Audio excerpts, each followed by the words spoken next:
We begin this morning with a Fox News alert. Overnight, Israel launching sweeping strikes against Iran, targeting its nuclear facilities, military sites, and top commanders. Several Iranian military leaders and nuclear scientists believed to be dead, and right now Israel is beginning to intercept drones sent from Iran in retaliation. But Israel says this is just the beginning of their operation. Israel will never allow those who call for our annihilation to develop the means to achieve that goal. Tonight, Israel backs those words with action. You are watching a special 4 a.m. edition of Fox and Friends First on this Friday morning. I'm Carly Shimkus. And I'm Todd Pyro. Alex Hogan, live in Israel, joins us now with the very latest. Alex.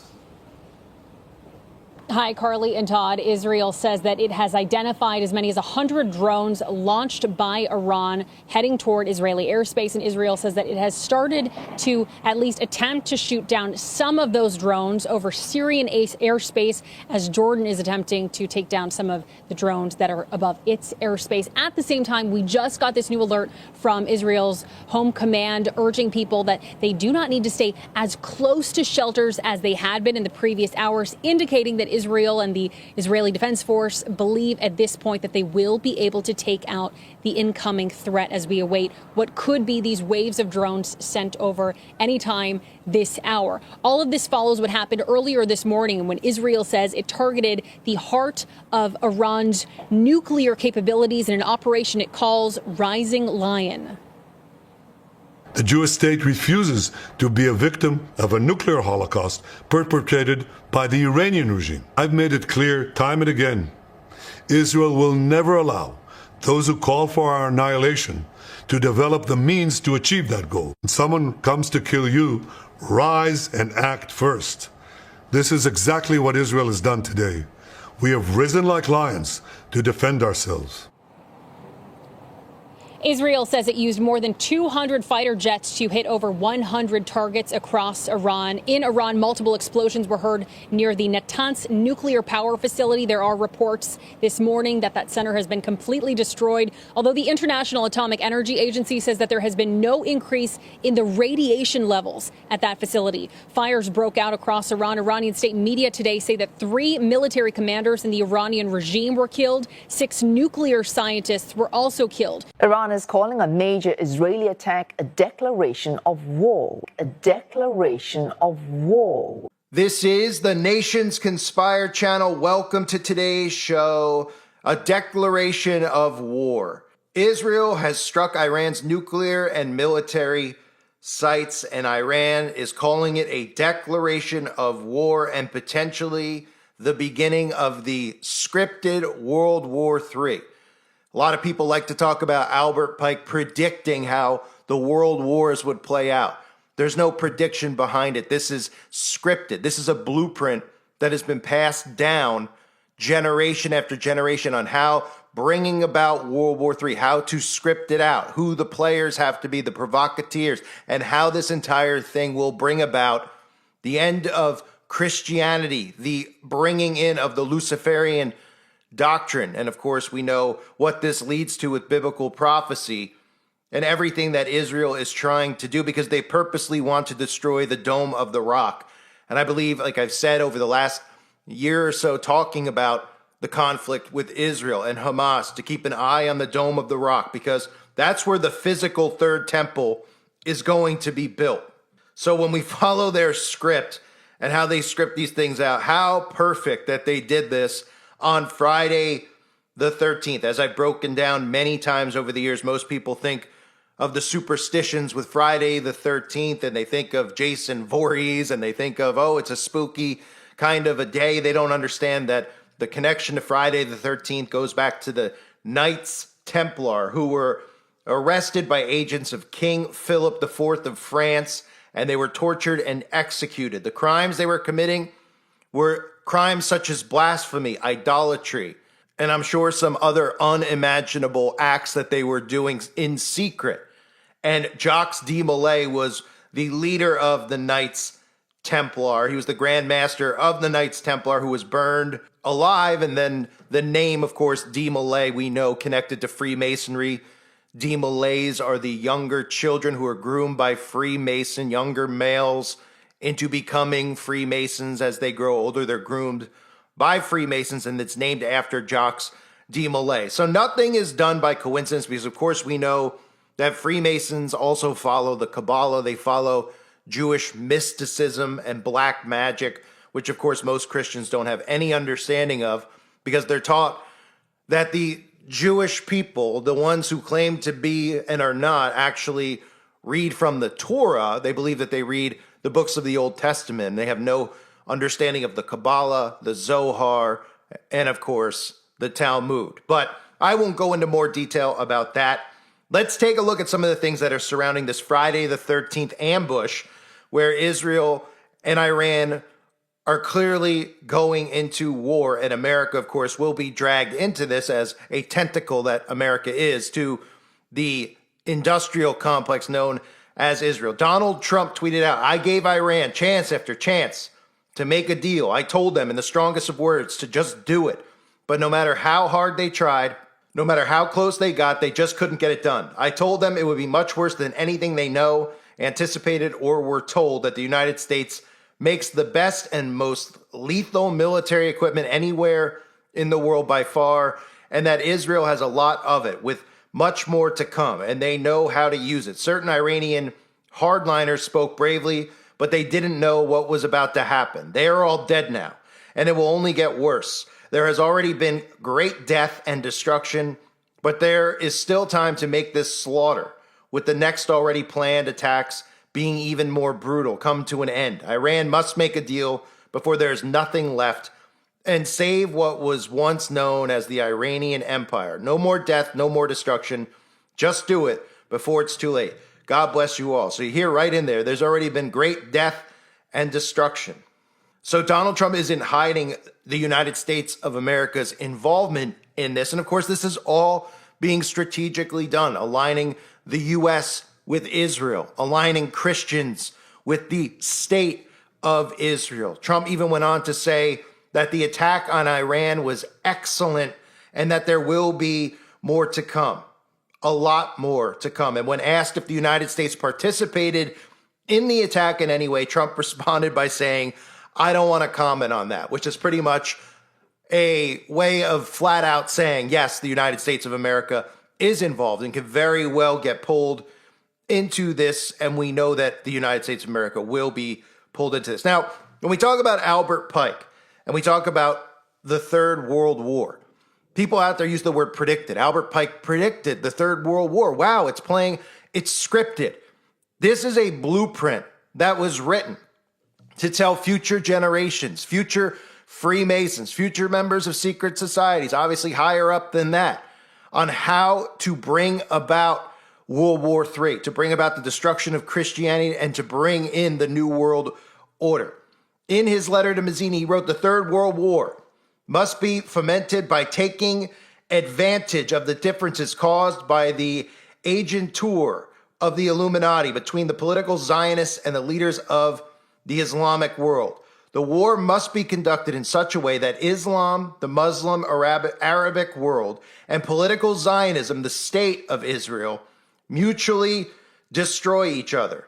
We shall unleash the nihilists and the atheists, and we shall provoke a formidable social cataclysm which, in all its horror, will show clearly to the nations the effect of absolute atheism, origin of savagery, and the most bloody turmoil. Then everywhere the citizens obliged to defend themselves against the world minority of revolutionaries will exterminate those destroyers of civilization and the multitude disillusioned with Christianity, whose deistic spirits will from that moment be without compass or direction, anxious for an ideal, but without knowing where to render its adoration, will receive the true light through the universal manifestation of the pure doctrine of Lucifer, brought finally out in the public view. The manifestation will result from the general reactionary movement, which will follow the destruction of Christianity and atheism, both conquered and exterminated at the same exact time." And of course, this has to do with Christianity aligning with Israel and the United States aligning with Israel. And we've already seen the political division that has been caused from the conflict with Palestine and Israel, how the government and the news media has been provoking citizens on college campuses, students, I should say, on college campuses to protest, to actively be involved. They're doing this deliberately, psychologically, baiting people in to take a side, take one side or the other side. And whatever side you're not on is your enemy. It's no different than what they've done with the left and right paradigm. So the other thing that we need to watch as this plays out and the U.S. gets involved is the Dome of the Rock, because they want to purposely destroy the Dome of the Rock to build the third temple. They already have the red heifers ready for sacrifice. We've all seen the stories over the last couple of years where the red heifers are in Jerusalem.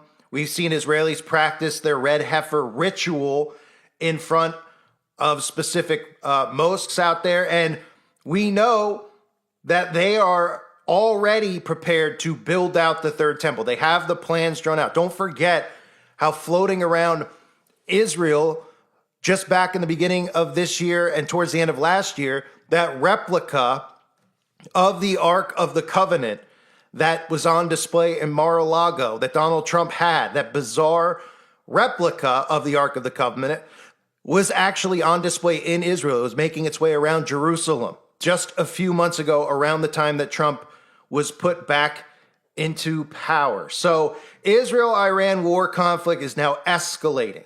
We have airports shutting down. We have the United Nations getting involved. We have, obviously, rumors of war. And in Luke chapter 21, verse 20, but when you see Jerusalem surrounded by armies, you will know that her desolation is near. They are bringing about prophecy. This is really, in some ways, an unprovoked attack, which we know that they've been escalating this deliberately because that's what the blueprint calls for. It calls for political Zionism to be at war with the leaders of the Islamic world. And now, on the eve of all of this, because it's the eve of Donald Trump's birthday, June 14th, where they have this No Kings movement happening all across the United States of America. Almost one in every single state, multiple events in many of these states. And of course, Donald Trump is going to have this massive military operation going down in Washington, D.C., where all of the military is going to be on hand to celebrate his birth. Tanks are going to be there. So we have potential for a massive false flag to occur on June 14th or June 15th this weekend with, of course, how this entire thing is playing out, where Donald Trump is already instantly involved, siding with Israel, saying, well, America's not really involved, but then saying that this is excellent, this is great, that, worse things are to come if they don't do a deal. Obviously, this is all just part of the charade and the show of doing a deal. No deal is going to be done because they're deliberately bringing about war. This is a declaration of war that they want to bring about. Nations will be obviously lured in. We've talked about these allies, some nations who are, partnering up with one another, allied powers, allied forces. We're going to start seeing this now, like chess pieces. Who's aligning with who? Who's backing who? Is Russia going to back Iran? The United States is going to back Israel. Who's China going to back? This is going to be big. It's going to be a spectacle that they're going to play out in front of us. And they're going to bring people deeper and deeper into this psychologically with a lot of the false flags that they put out there in the media. And remember, the only ones who are really under attack are the civilians. Innocent civilians are under attack. They're not going after targeted military groups. They're hitting civilian homes. They're hitting civilian hospitals. That's what they do. That's what they've been doing. They just fire missiles and then go in and they raid people's homes and they butcher people. That's what's going on here. It's a war against civilians. It's not a war of Iran versus Israel. The people are the ones who are in their way that they're going to take down. And as they declare war on one another, it just gives them the opportunity to do things like deliberately destroy the Dome of the Rock because they strategically want to build the physical third temple in that specific location. So obviously there's going to be a lot of stuff to cover over the coming days. We're going to hear a lot of stuff going back and forth with Donald Trump and Iran, but this has been building up for a while. The precursor, which was the attacks on October 7, 2023, Since then, since this has been drawn out, this gets people deeper and more psychologically invested and involved. And since then, we've seen all the stuff that they've done, all the psyops, all the false flags, all the psychological operations to make people decide and choose which side they're going to be on, Palestine or Israel, right? We've seen some people actually come to the realization about Israel who once would have obviously never felt that way, but ended up siding with Palestine. A lot of the Democrats who are starting to see actual truth and what cruelty is involved and some of the barbaric acts that we've seen Mossad carry out. That's all been done by design. They've given people a year and a half to get emotionally invested in all this stuff with Hamas and Israel, and now we're going to see this escalate. And more people are going to get more invested. And then America's involvement in this, Canada's potential involvement. Who is siding with who? Who's on whose team? This is all part of divide and conquer. But pay close attention to the Dome of the Rock and any potential false flags that could occur on Donald Trump's birthday, which could be carried out. And then, of course, we know would be a government operation from our own government carrying out a false flag and then telling us that it was Iran so that we side with Israel. Because that's another thing that they're going to need to do moving forward. They're going to need to carry out false flag events like the 11th day of September when they told us that it was, Al-Qaeda and it was all these guys, right? Osama bin Laden out in a cave when it was actually quite the opposite. They need to carry out another event like that on American soil to get Americans sucked back in to wanting war with Iran, to wanting to destroy Iran, and then wanting them, obviously, most importantly, to get in bed with the state of Israel. And we remember when the 11th day of September happened, the type of patriotism that came out of that. How when people first saw it, how people felt more American than they had ever felt, right? And obviously many people over time woke up to a lot of the what they call conspiracy theories revolving around September 11th, the narrative of planes destroying the two buildings. There's so many things, Building 7 going down. All these, these stories that actually started to wake people up, but ultimately many didn't wake up to who was really behind it. But we all know that the small hats are obviously behind all of these operations. So expect them to carry out, I would, on American soil, a false flag event. Not saying that that's going to happen on Trump's birthday. They might give it time because there are plenty other false flags going to be occurring with these no king movement events that, of course, are going to allow the government to bring in more National Guard, maybe martial law, bring in more drone surveillance, as I covered in previous videos. But any type of event on American soil that's carried out, they will blame on Iran to get Americans in bed fully with the state of Israel and wanting America to join side by side with Israel and in a declaration of war, go into war against Iran. So that's what I expect to see happen because, you look at a lot of the pushback. There's not, look, they want you to always sympathize with the state of Israel. That's what they want. That's why they victimize Israel. It's even risky to even talk about it on any platform, okay? So in order to do that, and they, when they see people out there who are pushing back against Israel, they automatically go, all right, we need to carry out a false flag so we can blame Iran. We can tell Americans who might be siding with Palestine that Iran is responsible for, an attack on some building in New York or Chicago or LA to make them drawn more in to sympathize with the state of Israel and want war against Iran. So this is just a massive psychological operation, but a declaration of war nonetheless has been declared. Again, keep an eye on the Dome of the Rock. Keep an eye on America's involvement. Obviously, the stuff that Donald Trump is going to spew off over and over and over and over and over again to show you that America is obviously involved in any declaration of war against Iran. But the biggest thing they have to do is convince the people to side with Israel against Iran, and that's where you start seeing false flags carried out on U.S. soil. I thank everybody for being here. I hope you're all doing well. God bless you and your families as always.